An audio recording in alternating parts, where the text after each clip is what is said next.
এনেকুৱা হ'লেচোন মই ডাইৰেক্ট ধৰা পৰিম খুৰা। তুমি কথাটো ভালকৈ বুজি লোৱা। কোম্পানীৰ ভাল ভাল এমপ্লয়ীবোৰক আমি আঁতৰাবই লাগিব। সেইবাবে মই প্ৰথমতে তোমাক দাসক ফচাই আউট কৰিবলৈ কৈছিলোঁ। মইতো চেষ্টা নকৰাকৈ থকা নাই খুৰা। কিন্তু কি কৰিম, তেওঁ ইমান বছৰে সত্যতাৰে কাম কৰি যিখিনি বিশ্বাস অৰ্জন কৰি থৈছে যে আমাৰ ষড়যন্ত্ৰবোৰে তেওঁক বাৰে বাৰে আউট কৰাত বিফল হ'ল। সেইটো ভুল আচলতে মোৰ আছিল। দাসক টাৰ্গেট কৰাৰ আগতে আমি তলৰ লেভেলৰ কৰ্মচাৰীক টাৰ্গেট কৰিব লাগিছিল। মই এতিয়া কি কৰিম খুৰা? এমপ্লয়ীবিলাকৰ আত্মবিশ্বাসৰ জুইকুৰা তুমি নুমুৱাব লাগিব। পাকে প্ৰকাৰে সিহঁতক বুজাই দিব লাগিব যে জিতেন্দ্ৰ বৰুৱাৰ কোম্পানীৰ লাল বাতি জ্বলিবলৈ গৈ আছে।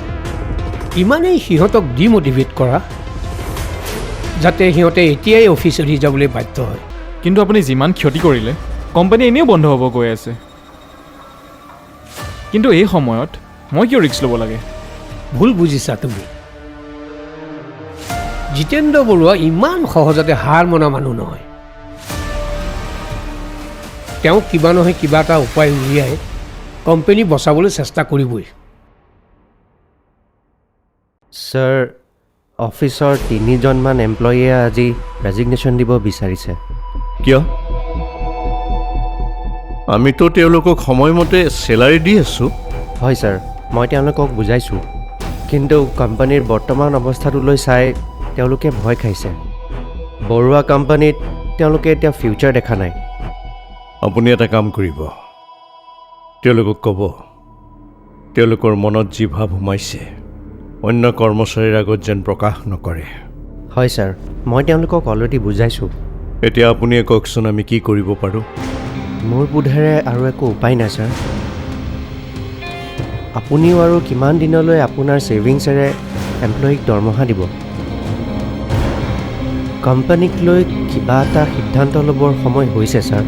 তাৰমানে আপুনিও ৰেজিগনেশ্যন দিবলৈ সাজু? কেতিয়াও নিদিওঁ ছাৰ। কোম্পানী বন্ধ হোৱা দিনলৈকে মই আপোনাৰ লগত সদায় থাকিম।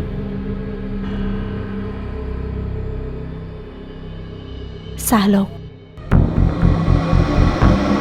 দেউতা।